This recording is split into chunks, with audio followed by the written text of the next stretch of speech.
Bonjour tout le monde. Alors aujourd'hui, on va parler les causes de la dégénérescence maculaire. Lorsqu'on reçoit un diagnostic de dégénérescence maculaire, souvent on est un peu confus.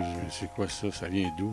Comment ça se fait? Parce que la plupart du temps, parce que là je généralise, mais dessus les témoignages de ceux que j'ai rencontrés, et j'en ai rencontré plusieurs au niveau de la DMLA, et c'est toujours la même affaire. De où ça vient? Comment ça se fait que j'ai ça? Bon, c'est quoi les causes exactement? Les causes exactes de la maladie n'ont pas encore été trouvées. C'est-à-dire que, je vous dis ça, je pèse mes mots sous toute réserve, là, c'est sûr qu'il y a des liens indirectement, là, même directs, là.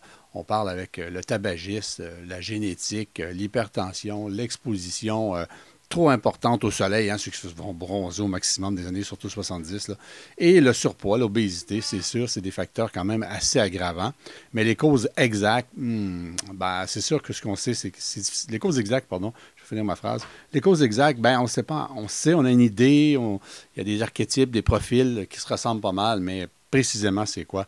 On ne sait pas, mais en tout cas, dans l'ensemble, c'est sûr que ça reste, comme je vous disais, qui est relié au tabac, à la génétique familiale, à l'hypertension, les problèmes de cœur aussi. Donc, on retrouve la DMLA souvent chez les gens qui ont dans leur famille proche des parents avec des antécédents de problèmes de cœur. Alors, vous avez un grand-papa, grand-maman, une tante proche, là, dans la même lignée sanguine que vous, qui ont des problèmes de cœur, il faut regarder ça. Si vous faites du cholestérol ou si vous avez des parents avec du cholestérol, des grands-parents qui n'ont pas de cholestérol, qu'on se dit aujourd'hui, mais quand même, on parle en cholestérol, où est-ce qu'il y a besoin d'être peut-être médicamenté.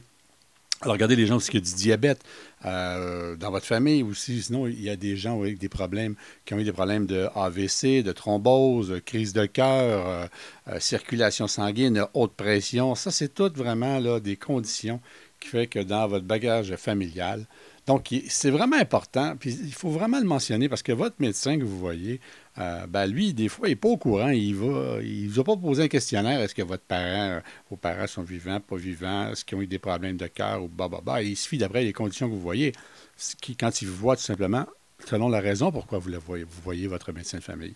Si vous en avez un, bien entendu, sinon quand vous voyez un médecin.